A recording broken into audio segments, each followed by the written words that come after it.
Parallel axis ये सिखाती है कि अगर आपको एक एक्सिस के अबाउट इस स्ट्रक्चर का एमओआई पता है तो इसी के पैरेलल में एक और एक्सिस के अबाउट जानने के लिए पैरेलल एक्सिस के फॉर्मूले का प्रयोग करें।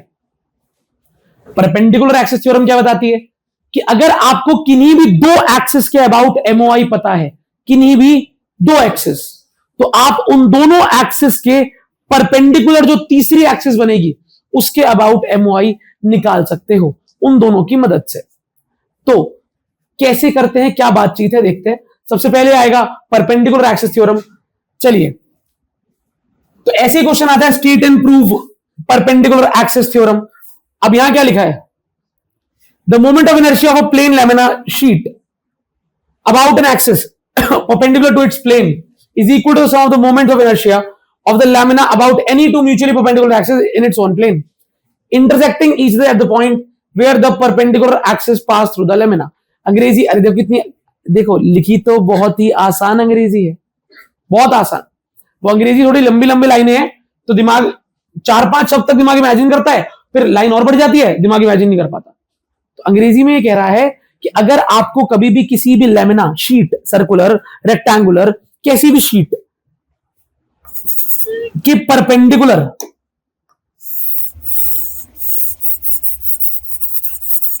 एक एक्सिस लेनी है, एक परपेंडिकुलर एक्सिस लेनी है, किसी भी शीट या लेमिना के परपेंडिकुलर किसी एक्सिस के अबाउट एमओआई निकालना है,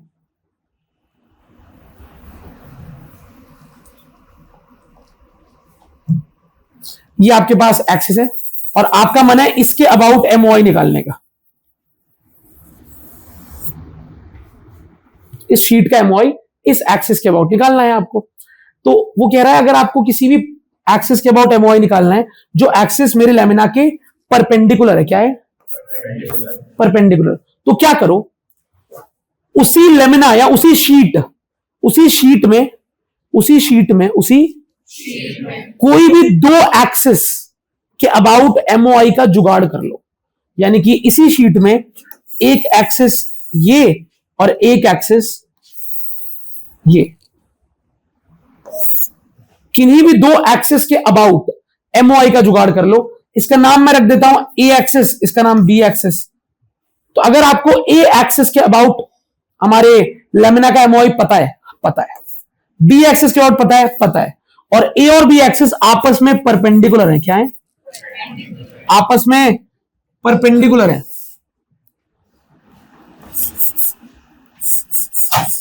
90 डिग्री परपेंडिकुलर है। परपेंडिकुलर कैसे है, और ये दोनों एक्सिस वहीं पर मिल रही हैं जहां से वो तीसरी एक्सिस चालू हो रही है। तो आप इन दोनों एक्सिस वाले एमओआई से इस एक्सिस का एमओआई निकाल सकते हो। दोबारा, अगर आपको किसी भी प्लेन शीट में कोई भी दो परपेंडिकुलर एक्सिस का एमओआई पता है, इसका भी पता है, इसका भी पता है, तो उन दोनों के एमओआई, मोमेंट ऑफ इनर्शिया की मदद से आप उन दोनों के इंटरसेक्शन पॉइंट से पास होने वाली तीसरी एक्सिस का एमओआई निकाल सकते हो। ठीक है, अब मैं अंग्रेजी में डायग्राम के को समझाते हुए पढ़ रहा हूं। The moment of inertia of a plane lamina about an axis perpendicular to the plane, यहां से लेकर यहां तक। दोबारा, the moment of inertia of a plane lamina about an axis perpendicular to the plane, इसके प्लेन के perpendicular एक axis, ये जो सी एक्सिस है, इसके अबाउट अगर आपको इस लेमिना का एमओआई चाहिए तो moment of inertia of the lamina, moment of inertia of the about an axis perpendicular to the plane, कौन सी एक्सिस है, सी। यहां तक हो गया, ये बताओ यहां से लेके यहां तक समझ में आया क्या लिखा है, हाँ ना बोलना, नहीं आया किसी को भी, मैं यही लाइन पढ़ रहा हूं बच्चों, MOI of the plane lamina about an axis perpendicular to plane, इस एक्सिस के अबाउट एमओआई की बात हो रही है, सी एक्सिस के अबाउट। अच्छा, 10वीं क्लास में मैंने आपको पढ़ाया था, तो मैंने आपको बताया था वर्ड प्रॉब्लम में इज का मतलब होता है इज इक्वल टू। तो यहां पे आगे लिखा है क्या, इज, क्या लिखा था यहां पे, इज क्या लिखा है? तो इज मतलब इज इक्वल टू, यहां तो पूरा इक्वल टू लिख दिया है, इज इक्वल टू, तो इज इक्वल टू तो समझ में आ गया होगा, सम ऑफ मोमेंट्स ऑफ इनर्शिया, सम मतलब दो चीजों का सम ऑफ मोमेंट ऑफ, यानी दो चीजों के मोमेंट ऑफ इनर्शिया के सम के इक्वल, ऐसा बोल रहा है, is equal to the sum of MOI of the lamina, किसका एमओआई? लेमिना शीट के एमओआई के सम के बराबर है। पर वो कौन से दो मोमेंट ऑफ इनर्शिया आ गए जिनका सम करना है? Moment of inertia of the lamina about any two mutually perpendicular axis, किन्हीं भी दो ऐसी एक्सिस के का मोमेंट ऑफ इनर्शिया लेना है आपको जो एक दूसरे के क्या हो? परपेंडिकुलर, एक दूसरे के परपेंडिकुलर दो एक्सिस ढूंढनी है और उनके अबाउट एमओआई निकालना है। और ये रही मेरी एक्सिस ए और बी, तो क्या ए एक्सिस और बी एक्सिस म्यूचुअली परपेंडिकुलर है? हाँ। इन दोनों एक्सिस के अबाउट एमओआई पता है मुझे, शीट कहां पता है, आई ए पता है, आई बी पता है, तो मैं इन दोनों का सम कर दूं अगर, तो सी का मोमेंट ऑफ इनर्शिया आ जाएगा। ऐसा ये थ्योरम कहना चाहती है। आगे बढ़ लेते हैं। Any two mutually perpendicular axis, और वो एक्सिस कहां पे होनी चाहिए? इन इट्स ओन प्लेन, उस लेमिना के प्लेन में ही होनी चाहिए, बाहर नहीं, क्योंकि वो जो तीसरी एक्सिस आपने ली है वो लेमिना के बाहर है, तो बाकी दोनों लेमिना के प्लेन में होनी चाहिए और एक दूसरे के परपेंडिकुलर होनी चाहिए। तो अगर आपको इन दो एक्सिस के अबाउट एमओआई पता है, इसके अबाउट एमओआई निकाल लोगे, इन दोनों का एमओआई का एड सम कर दो, तीसरे का एमओआई आ जाएगा। ऐसा प्रश्न कह रहा है। अच्छा, अब ये दो एक्सिस क्या बताया हुआ है, वो दोनों axis must lie in its own plane, और वो दो एक्सिस कहां पर मिल रही हो? Intersecting each other at the point where the perpendicular axis passes through the, वो दोनों एक्सिस ए और बी वही मिलनी चाहिए जहां पर वो तीसरी परपेंडिकुलर एक्सिस लैमिना को टच कर रही है। ये कंडीशन बताई उसने, तभी उन दोनों के एमओआई को ऐड करने से इसका एमओआई आएगा। समझ रहे हो? तो I C is equal to I A plus I B इस डायग्राम के अकॉर्डिंग। ठीक है, बस आपको जो ए और बी एक्सिस चूज करनी है वो ऐसे करनी है कि वो शीट के प्लेन में हो, लैमिना के प्लेन में हो, और दोबारा म्यूचुअली किसके परपेंडिकुलर हो? एक दूसरे। अब ये तो थ्योरम थी, इसको प्रूव भी करना है। इसका प्रूफ ज्यादा लेंथी नहीं है, एक बार देखते हैं। और इस प्रकार देखना कि मतलब एक ही बार में समझ में आ जाए। मैं हटाऊं इसे और आप बोलो भैया स्टेटमेंट भी खाली पन्ने पे लिख देंगे और कर भी देंगे, फिर उसके बाद मैं अगली कराऊंगा। ठीक है, समझते हैं भाई प्रूफ को। वाई एक्स एक्सिस और एक्स वाई और जेड, ये तीन एक्सिस हमने बनाई, ये तीनों एक्सिस हमारे काम की है और ये तीनों एक दूसरे के परपेंडिकुलर हैं। ये एक्स वाई और जेड एक्सिस है, नाम दे देते हैं, ये जेड, ये एक्स और ये, या फिर उल्टा ऐसे ही रखें क्या? हाँ, ऐसे। ठीक, एक्स वाई प्लेन में, यानी कि मैं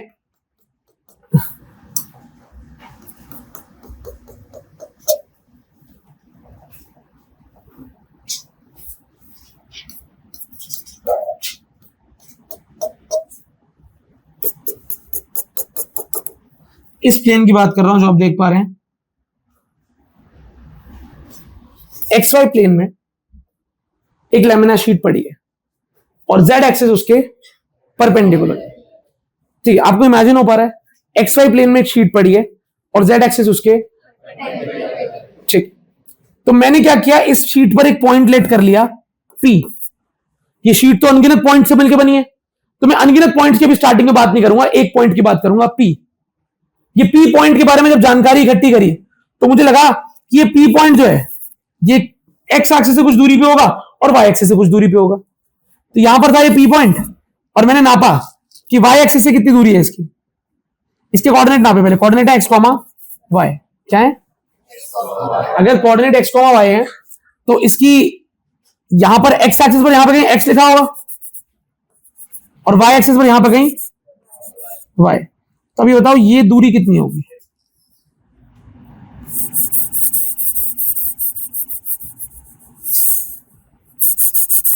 ये डिस्टेंस कितनी होगी? सोच लो, पक्का। ये मेरा पॉइंट है, पी नाम है इसका, इसकी कोऑर्डिनेट एक्स वाई है। तो मैं आपसे पूछ रहा हूं कि यहां पर एक्स वाई कोऑर्डिनेट है, तो एक्स एक्सिस पे एक्स लिखा होगा, वाई एक्सिस पे वाई, जहां से पॉइंट कट कर रहा है। तो ये जो दूरी है वाई एक्सिस से, इसकी कितनी है? श्योर हो? क्योंकि ये एक्स है इसलिए ये भी। अच्छा, और एक्स एक्सिस से दूरी कितनी है?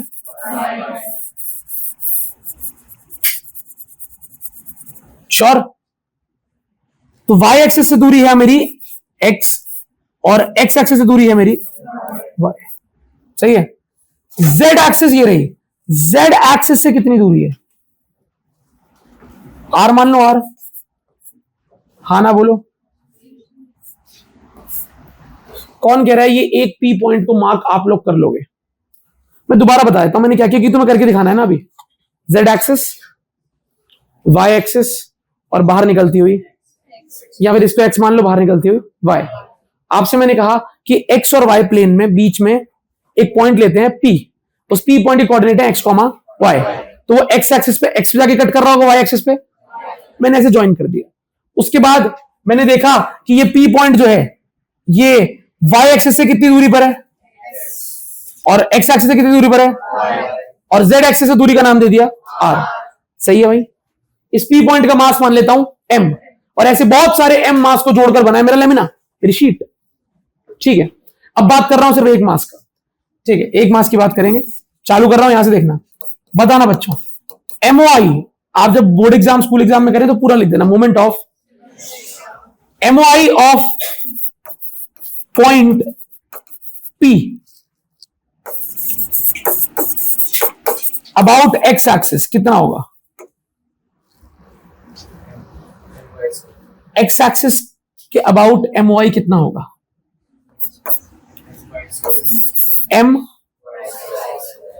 एक्स एक्सिस से मेरे पॉइंट की दूरी कितनी है?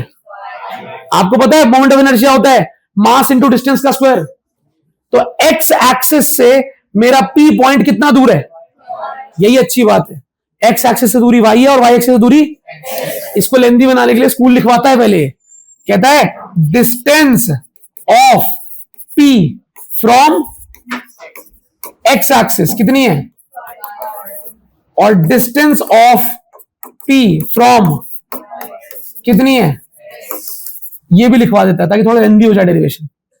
सही है। अब एमओआई के लिए हम क्या करेंगे, हम सीधा फॉर्मूला लगाएंगे, क्या आएगा? एम आर आर स्क्वायर या एम एक्स स्क्वायर या एम वाई स्क्वायर?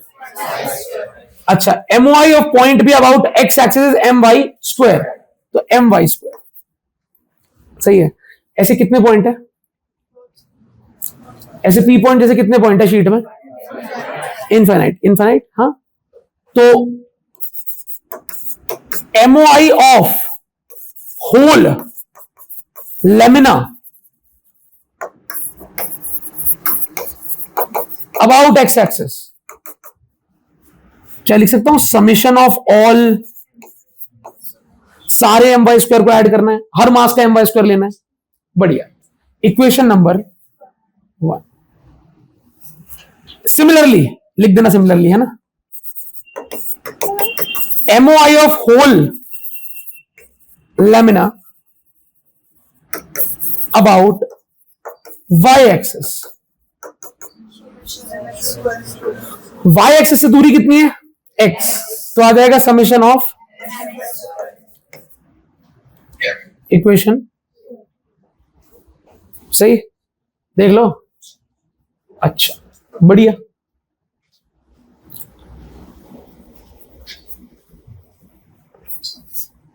पक्का। एक बात पूछनी थी, वो डायग्राम के साथ ऊपर लिखनी थी मुझे, तुम एग्री करो तो लिख पाऊंगा। अगर ये एक्स है तो ये भी क्या होगा? हाँ ना, ये राइट एंगल ट्राइंगल है, तो परपेंडिकुलर का स्क्वायर प्लस बेस का स्क्वायर इज इक्वल टू, तो क्या लिख सकता हूं? X square. हाँ ना बोलो, काम आएगा बाद में। बाद में इसको आप इक्वेशन 0 बोल सकते हो, क्योंकि मैंने 1 2 नाम दे दिया, मैंने डायग्राम के साथ ही लिख दिया था। पाइथागोरस लगाई, इक्वेशन आ गई, है ना। अच्छा, अब चलो, अब कौन सी एक्सिस बच गई? MOI of whole lamina about, बताओ जरा, समेशन ऑफ MR। श्योर? मुझे लगता है कि मैंने पढ़ा था कि R स्क्वायर की वैल्यू x स्क्वायर प्लस, तो मैं अगले स्टेप में लिख सकता हूं समेशन ऑफ M ब्रैकेट। सही है? मुझे लगता है मैं एक स्टेप और कर सकता हूं, किसको लगता है? M अलग अलग कर दूं, M को अलग अलग कर देते हैं, तो summation of MX square plus summation of, नहीं आया, शायद नहीं आ रहा, मैं बस पूछ रहा हूं, अगर नहीं आ रहा तो बता दो, इसको मिटा के दोबारा लिख देता हूं भाई।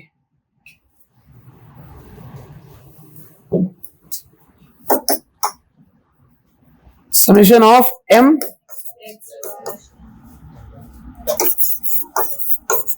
सही है? अभी किसके इक्वल चल रहा था? Moment of inertia of whole body about, अच्छा, क्या ये एक्स एक्सिस वाला MOI था? इसका नाम रख सकता हूं I। ये कौन सा एक्सिस है? वाई एक्सिस वाला MOI था, इसका नाम रख सकता हूं, और ये IZ, यहां लिख रहा हूं IZ। तो बताओ अगले स्टेप में, last step, IZ is equal to क्या आ गया?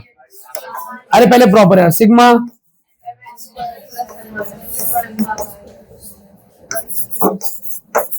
सिग्मा MX स्क्वायर किसकी वैल्यू है? MX स्क्वायर किसकी वैल्यू है? सिग्मा MX स्क्वायर IY है, IY है, IY, और sigma MY square is equal to, तो क्या मुझे Z एक्सिस के अबाउट MOI निकालने के लिए X और Y का MOI ऐड करना पड़ेगा? X और Y के MOI को ऐड करोगे, Z का MOI निकल जाएगा।